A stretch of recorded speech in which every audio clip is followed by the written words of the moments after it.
All right. Well, hello and welcome to the Teacher's Cup of Coffee. We have a living legend with us here today. I'm so excited. He can Get out lean your back in his, shovels. he It's can getting lean deep. he can lean back all he wants, but he is truly in the world of education absolutely a living legend. We have Rick Wormeli here today. Rick, welcome to the pod. Thank you, Tim. It is an honor and a pleasure to be here Yeah. and to get ready for NELMS. Yeah, well, we're super excited that you're coming to the NELMS Conference later this week, and this is a great warm up. I'm sure you all know Rick Wormeli, but from teaching to writing articles to writing books to delivering professional development to his speaking series, all of these incredible accomplishments he has. But here's the intro I really want to give, Rick, is I feel like one of the reasons you've been able to stay relevant and meaningful in the world of education for as long as you have on the large scale that you have is I think you do something that not a lot of people at your level can do, which is I think you bring together sort of what I would call the big three. So in the work you do, and why I'm so excited to meet you and work with you and listen and learn from you this upcoming week, is number one, you always bring in sort of the scientific, brain-based, Oh, yeah. research-based, like you Cognitive get psychology principles. Yeah. yes, And the yes, research in that. Okay. yes. Okay. That's fair. I like that as a reputation. You get all that and you bring it into the work you do. So you're not just making stuff up or saying you like it because it's nice. You bring in that, right?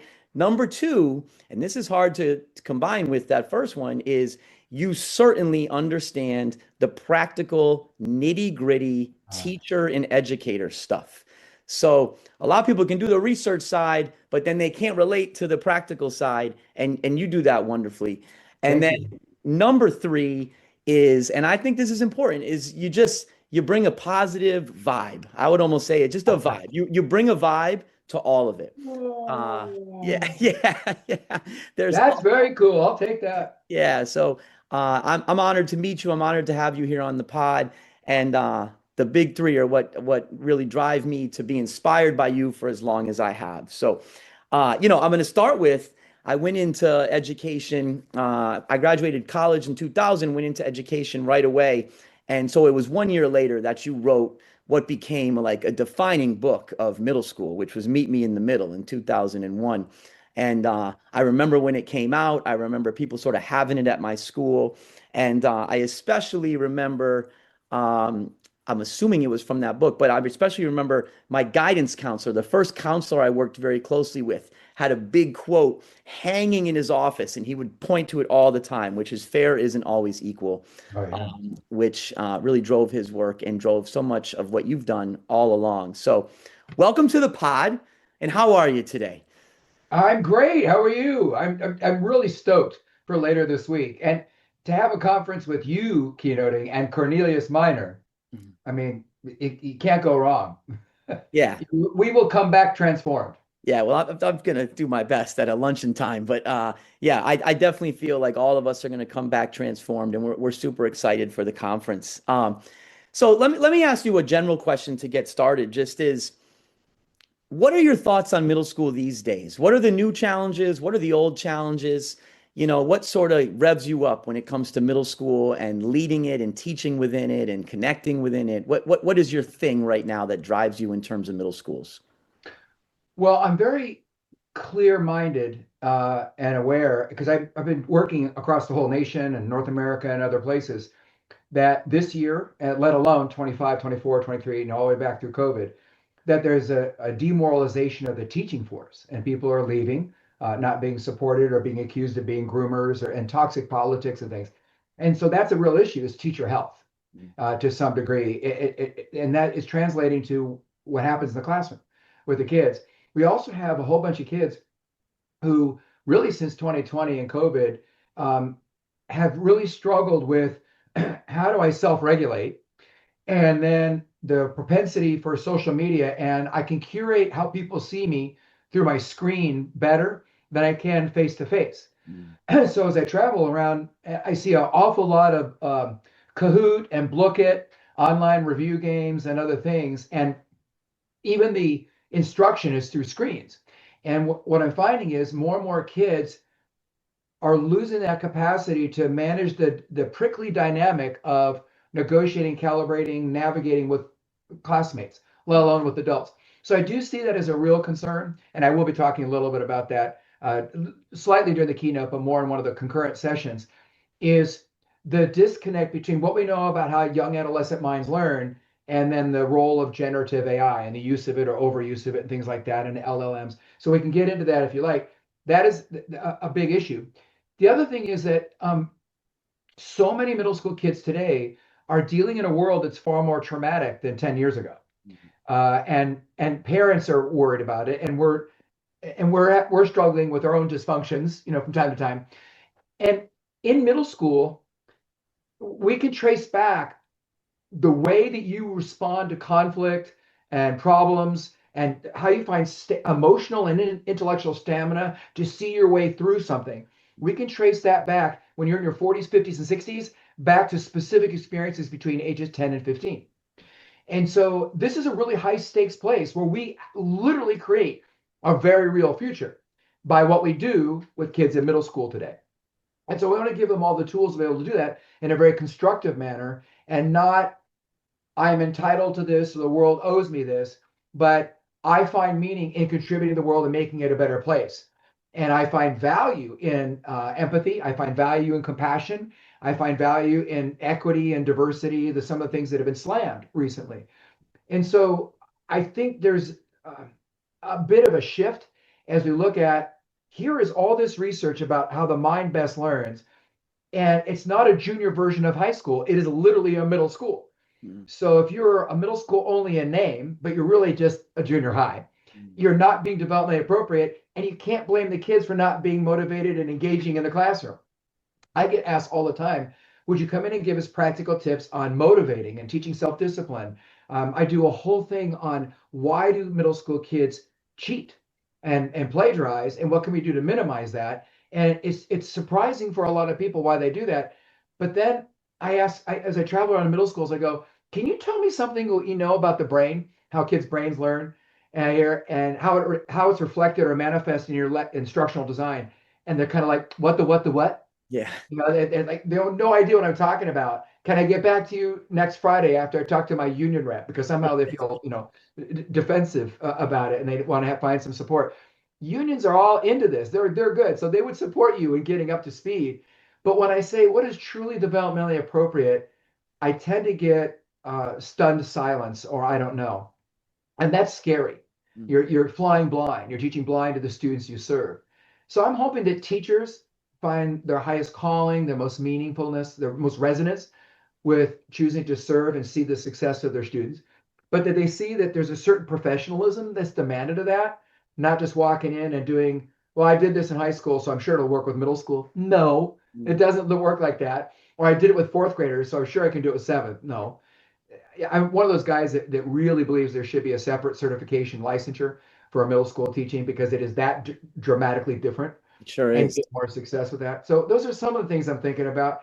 I just feel like we're cramming more and more stuff, more and more students into classrooms, but more and more responsibility on middle schools to solve in our society, without also providing resources and time and professional training to make that happen, because we're so worried about test scores or something. And that seems to be antagonistic about that. I love block schedule, and I'm getting asked to train people in block schedule a heck of a lot. And it's developmentally really appropriate, but some schools are like, oh no, we won't be able to do this other thing that really don't have that same positive impact.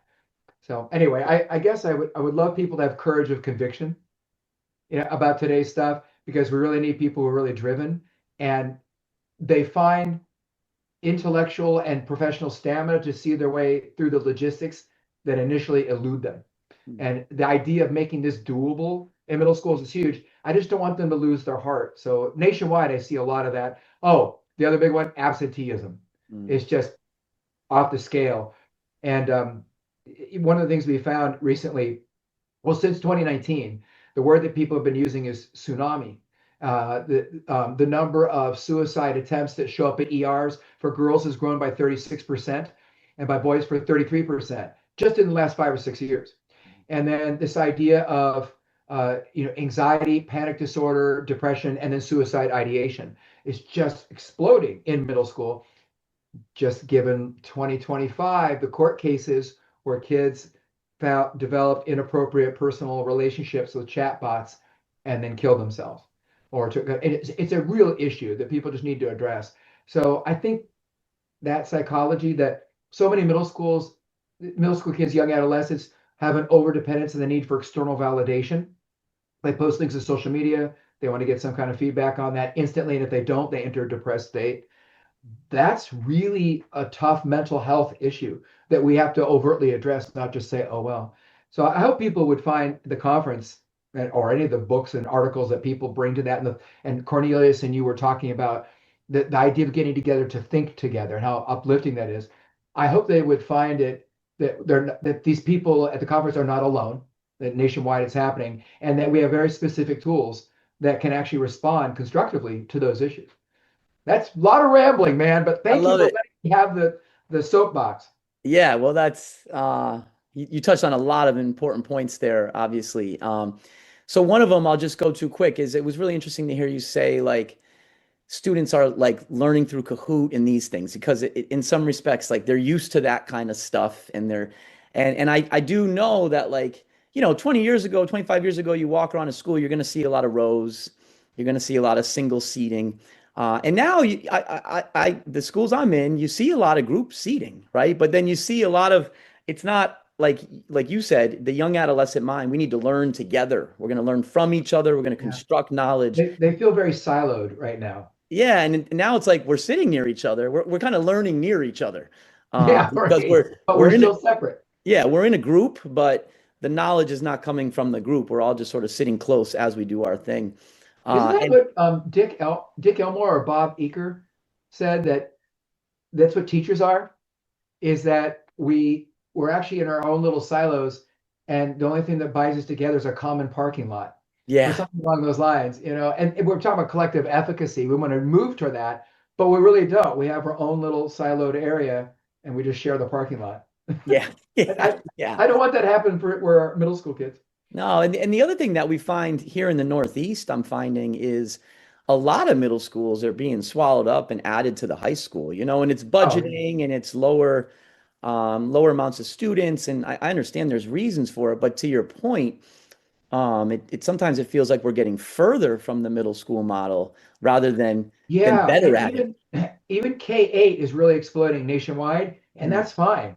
The grade configuration, I have no problem whatsoever. You can have a 612 Mm. building, you can have K, but you better darn well be doing different programming and different way of treating the pedagogical understanding, and critically examining that and adjusting things as a result cannot be the same as the other grade levels. And so it's fine. I really don't care if they're in the building or not, or whatever the configuration is, but you better be doing the middle school concept.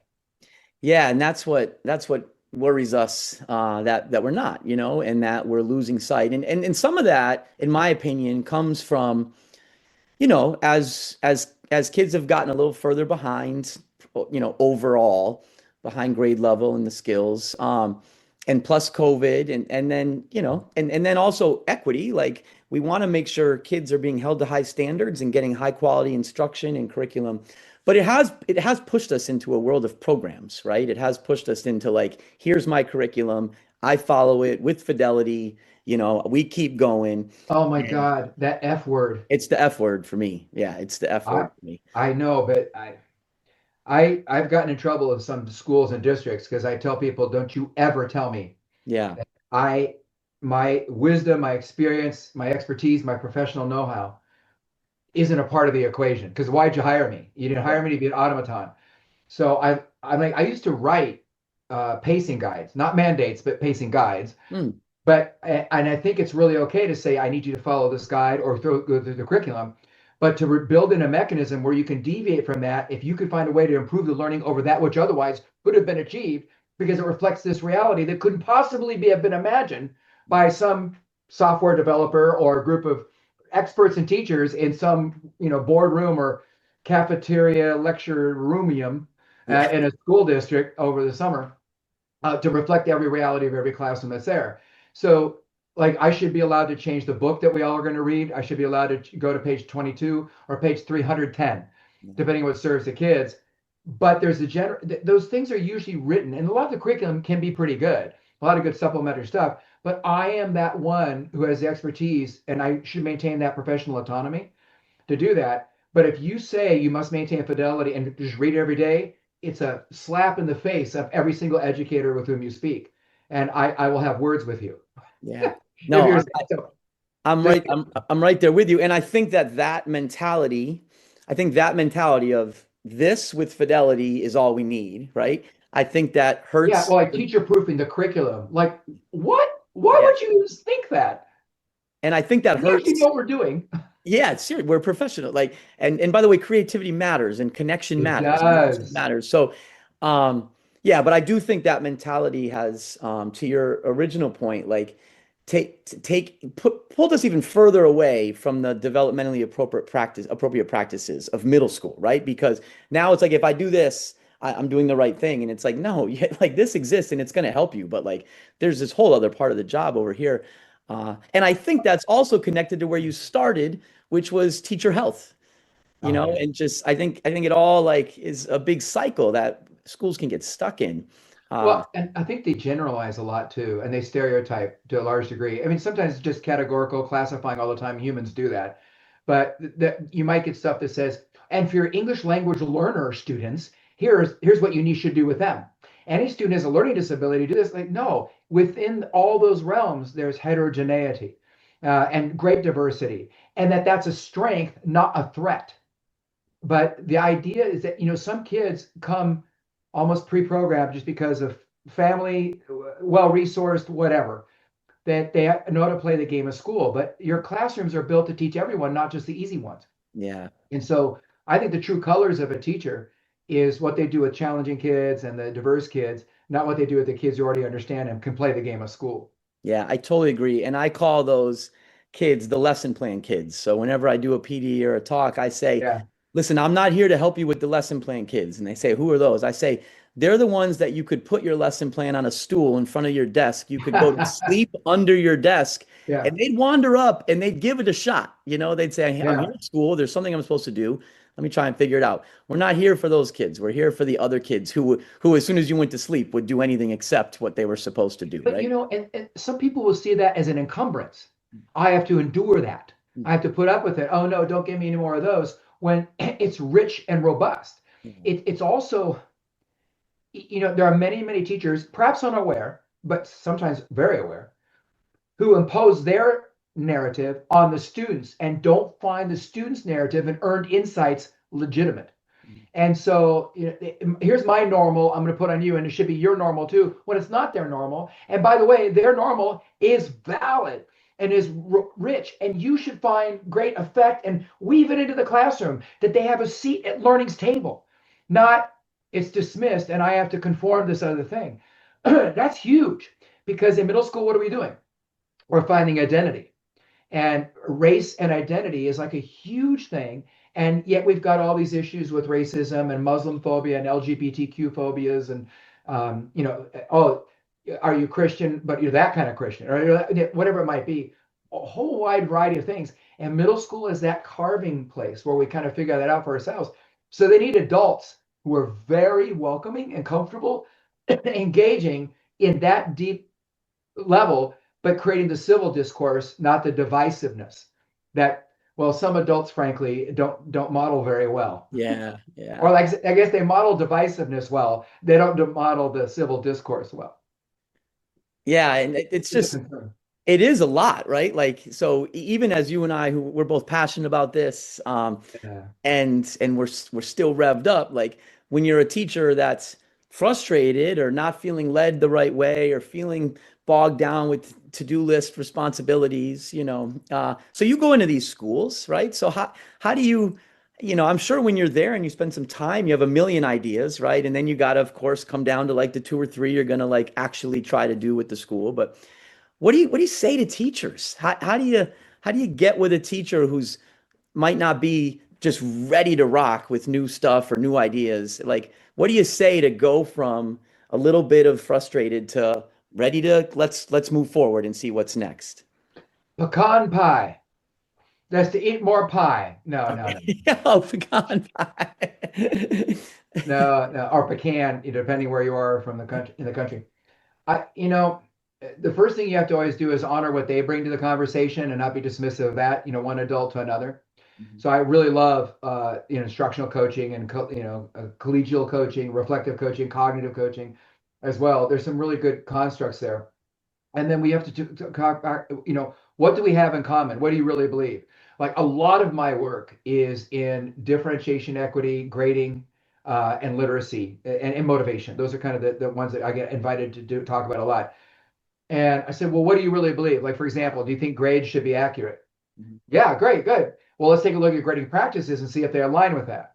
It becomes a matter of, pointing out in a gentle way your hypocrisies. And we all have hypocrisies. We negotiate every day for what level of hypocrisy we will tolerate this day. And Yeah. some days we're more tolerant than we should be because schools aren't set up to teach. I don't know if people knew that or not, but they're set up to protect the status quo if they're an institution. Mhm. And it's hard, to have maneuverability if it's a well-established institution of what's going on. So I want to tell them, hey, what do you really believe? What are you really about? And it turns out a lot of us really believe very strongly in a lot of the same positive things, but we're going about it in such a way that we're unaware that we're actually undermining that.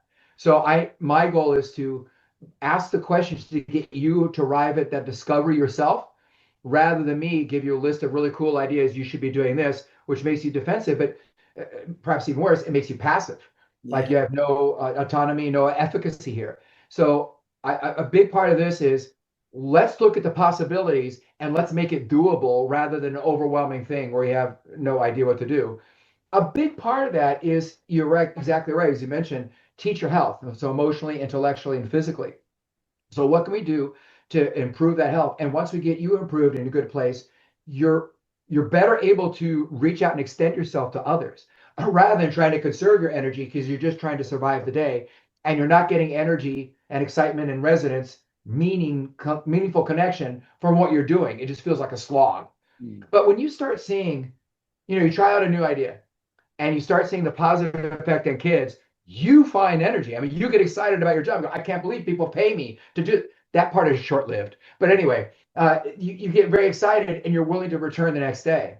But if you don't see that, you don't see that this has value, it changes my students' performance, which is my whole goal and reason for going into education. The kids are getting as excited about my subject as I am, and they're very capable at it. Then you kind of hold back because you're trying to conserve because you have to extend yourself to your family or to your private, personal life at home. I don't know. I think that going back and talking to teachers, why'd you go into teaching in the first place, and helping them discover that, Mm. and then getting them to a place where there's dopamine and serotonin, man, the neurotransmitters actually help. There's literally a dopamine release in all these different things you can do that is a healthy physiological dopamine release that gets you more and more motivated, a sense of well-being about what you're doing. And if we can do some of that stuff, the defensive walls go down. They're not willing to just deflect or avoid or make excuses. Well, my hands are tied. Mhm. Are they really? Let, Yeah. let me walk with you. I won't do the work for you, but I will walk with you and share that path is often a way to get somebody to step through the door. Yeah. I love all of that, but I love how simple it was in the beginning, which is just like I just start with a question. Like why Um, do you do this or what do you believe about this or what do because you're right. When as different as the stresses are, as different as each school is, 99 out of 100 teachers are going to have similar answers to those questions. And that does put you in a common ground and sort of reset. yeah, we have more in common with each other than we think. Yeah. But one of the things I found is if you're feeling tension with somebody with whom you're about to speak, Mhm. and your odds maybe philosophically about something, when you say, "Hey, I'm feeling like we're in a bit of a disagreement here, and I'm feeling a little bit tense," like 99% of the time, they're filled with relief because they were feeling it too, and so glad that you spoke up. Yeah. And so I have never ever regretted going to somebody and at least starting that conversation when it was going to be a little bit tense and a disagreement there, because again, we find our common humanity. When you like go have meetings in each other's homes or at least in each other's classrooms rather than the library all the time or the cafeteria all the time, you see that person fully dimensionalized And it's a lot harder to dismiss their ideas if they're a full human that is somebody's mom or sister or dad or husband or whatever it is. And that's really cool. But Yeah. sometimes I think faculty can create caricatures of each other. You're always the Pollyanna. You're always the cynic. Why should we even bother talking to you? And that kind of thing. Like, no, gosh, they are so much more than their label. Yeah. Why would you do? We tell you not to do that with children. How about offering that same courtesy and professionalism to your colleagues as well? Yeah, I totally agree. Spent a lot of time as a principal, and I would often Oh. like remind teachers, like, don't formulate an opinion on each other at the photocopier. Like Right, right. that is 1/10 of 1% of what that person does in this job, right? And unfortunately, some, most teachers wouldn't, but a lot of teachers would. They would, they'd have these strong opinions, and I'd say, Yeah. Well, let's, I think that we could grant each other a little bit of grace yeah, more often and forgiveness and trust that 99% of the time, most of the people with whom we talk are doing the best they can, yes, given what they know at that moment in time and their resources and their perspective and all that stuff. And probably one of the greatest things that I can do is spend legitimate time as I go into a conversation, realizing like I go into every conversation with somebody, be prepared to learn something from this person. hmm Rosalind Wiseman talked about that the last AMLE annual conference. And I just thought that was just stunning that I'm not going in to tell you how to do your stuff or knowing that I'm higher or better or that my choices are better or going into conversation preparing my rebuttal. When you're done talking, I'm so going to have a good response to you. I'm going in prepared to make sure I have fully heard and that I'm going to open myself to being changed by your perspective. I think that humility really carries us further and could actually be working with teacher to student as well. Yeah, that's really well said, and such a mind shift that's so easy. Just Yeah, going yeah, into the conversation, just that little change in how you approach it. yeah. And you're right, what an impact it would have on the whole conversation. Well, this is great. So we did what I knew we would do is I asked you one question, and then we just Oh my and then gosh, we just yeah. went. Let me throw a couple other things at you quickly. Sure. You have the quote, the small quote, but with a lot behind it. Instruction is inseparable from assessment. Oh yeah. I'm in teacher preparation now as well, and that quote really makes me think that Yeah. I'm guilty of it. So much time I spend, this is how you should teach, and then like, oh, and then we have a class on assessment, right? Yeah, right, exactly. So I'm part of the problem here. Yeah. Uh, what does that quote mean to you? What is it? Well, I actually got that back in 1981, 82, when I was listening and talking to Carol Ann Tomlinson and then Tom Gusky, who've become friends over the years. Um, but then that was kind of the spark that got me into assessment as a part of instruction, not a part of something separate from instruction. So you can't have good assessment that does not instruct. You can't have good instruction that does not assess. They're entwined. So, for example, I mean, this is just cognitive psychology. Every time you do an assessment with kids, it's an overt act of direct instruction. Kids are relearning as they retrieve the knowledge and apply it and process it and demonstrate it in a test or an assessment of some sort. They're actually relearning the stuff. And so I want teachers, if they have to write down their lesson plans, under instructional methodology, write all your tests and quizzes and projects and assessments. But then the mindfulness that, summative means post-learning. So after all is said and done, it's final judgment evaluation. But formative assessment means I'm going to get critique or feedback and be allowed to revise my learning and improve it and be assessed and accredited anew down the road. Mm, And so when I coach teachers in their lesson design, which I do a lot, I loved talking about that. Literally, how are kids self-monitoring their own progress towards a goal? They will own their learning. They will stop making excuses. They'll say, like, I made this decision, so I got that result. I can make this decision and get that result, or whatever it might be. It's so maturing. yeah, And for you to go into it and say assessment is a thing that's separate from what you're teaching, because it's just a judge. Well, that might be summative assessment, but I call that summative judgment. I don't call it summative assessment because that's a bad name for it. Assessment in every single book out there that you ever read will be it's whatever you do to gather data. And I know you and Cornelius talked about data, and that was really good. It's whatever you do to gather data so you can make a decision about next steps, provide feedback, document progress, but it's all for instructional purposes.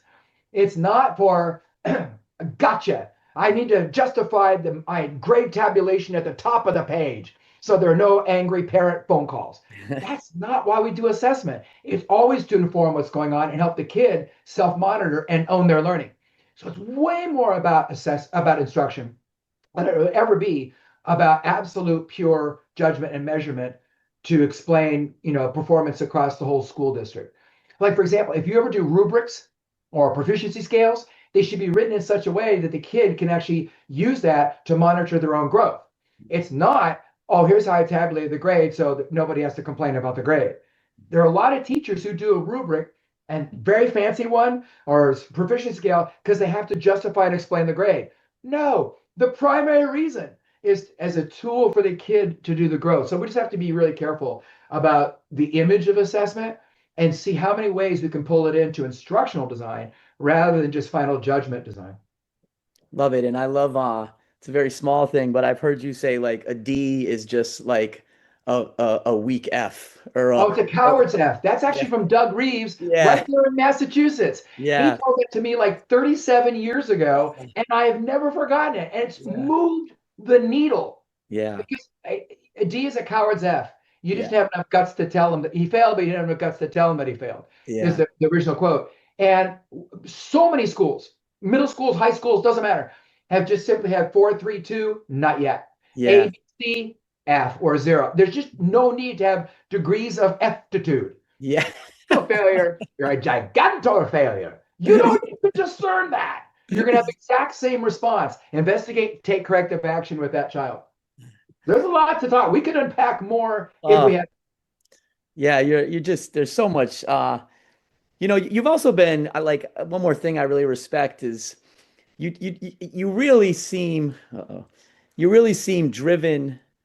I'm sorry, you really seem driven by what you really care about. You've been doing this on a large scale for almost 3 decades, if not longer, in terms of after you left the Oh, it's classroom. yes. Since You know, 1980, I became an educator. So it's been 46 years. yeah, and so, but a lot of the themes and a lot of what you talk about hasn't changed at all. I don't know if I skipped there. Did I skip? A You lot know, of your voice is continuing. Your visuals sometimes. Don't worry. All right. So your themes have really stuck with you, differentiated instruction. What is assessment? What is Yeah, middle school?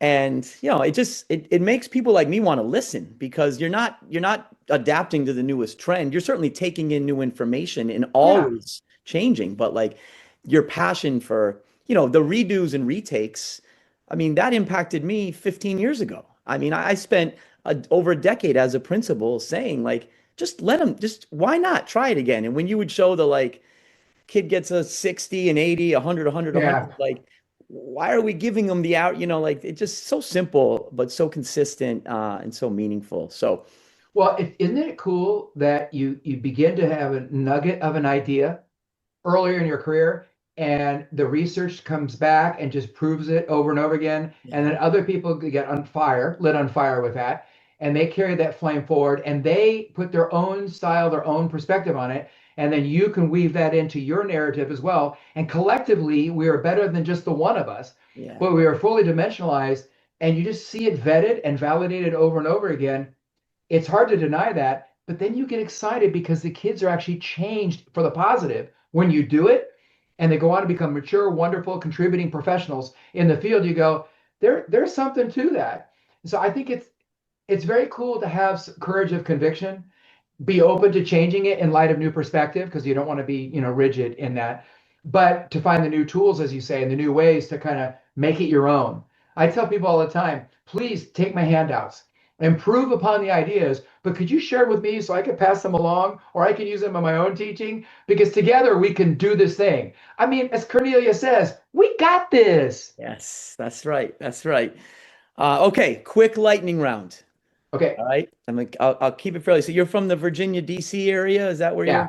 All right, so who has your heart, the Wizards, the Commanders, the Capitals, or the Nationals? Who has your heart?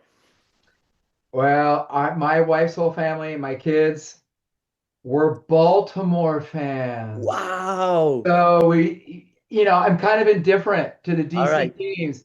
So if you want to talk, Ravens and Orioles and things like that, yeah, okay, that would be good. I That's respect where we that. lean. I respect that. All right, three more. A movie you love. Oh my God. There's 1,000 of them. I know. Just give me one. Can be current or it can be 40 years old.